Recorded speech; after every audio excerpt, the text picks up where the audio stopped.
All right, everybody, welcome back for another deep dive. You wanted to know about Italy and where they stand on this war in Ukraine. Yeah, it's a big question right now. We got some really interesting stuff to look at. We found some recent statements from their foreign minister, Antonio Tajani. It gives us a window into, what they're doing to help, but also some of the reasons why they're holding back. Yeah. What are they doing? What are they not doing? Exactly. It's fascinating. This guy, Tajani, comes right out and says, Italy's helping Ukraine, Okay. but no Italian soldiers are going to fight there.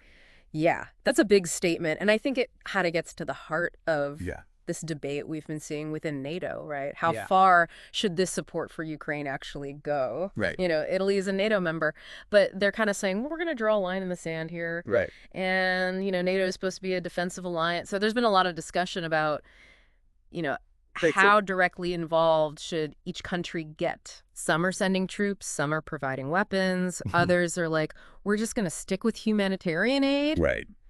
And then you have Italy, And then you have Italy. sort of carving out their own path. Yeah. And it gets even more complicated when you think about some of the history there. Oh, yeah. Italy and Russia have I don't know if I'd say friendly, but they have a close relationship. Well, especially when you think about energy. Yeah. I mean, Italy has been really dependent on Russia for their gas. Uh-huh.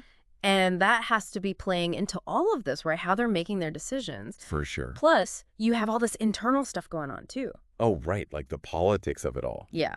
Public opinion in Italy on this war is divided. Uh-huh. So the government has to be really careful about how they handle this. Right. You don't want to make anybody too mad. Exactly. It's this whole balancing act. This guy Tajani, the foreign minister, Right. he's talked a lot about this whole idea of escalation. Uh-huh. And he's really pointed to these reports Yeah. about North Korea Oh, right. possibly getting involved on Russia's side. Uh-huh. And it's just, it makes you wonder, right? Yeah.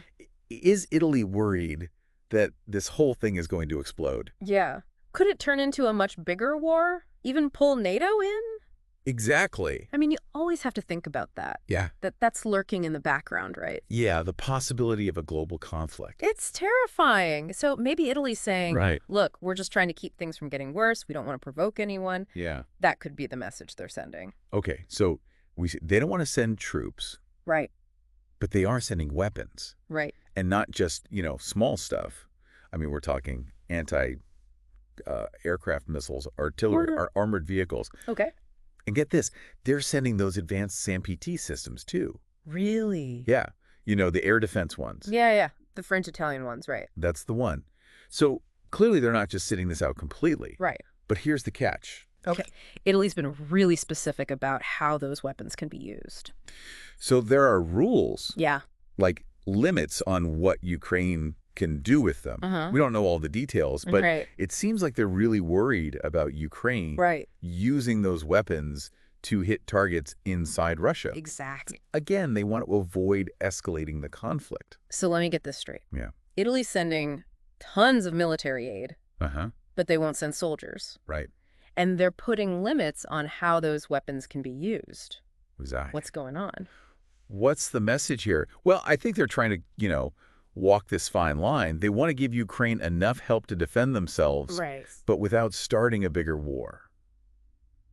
It's tricky. It really is. It makes you wonder, can they really keep this up? Yeah. Is this sustainable? Especially if the war drags on. Right. It's a tough position to be in. It really is. A lot of folks are going to look at this and say, Italy, you're being contradictory. But are they? Or are they just being realistic? Yeah. I mean, this war is complicated. Yeah. There are so many relationships and interests all tangled up in it. Right. So maybe this is Italy's way of saying, hey, we recognize that. We're going to be pragmatic about this. Yeah, we're going to do what we can, but we got to be smart about it. And maybe other countries are watching this really closely, Oh, yeah. seeing how it plays out, trying to decide if this middle ground that Italy's trying to hold, if it can even work. It's really something to think about, right? Definitely. Thanks for tuning in, everybody. We'll see you next time for another deep dive. See ya. Bye. Bye.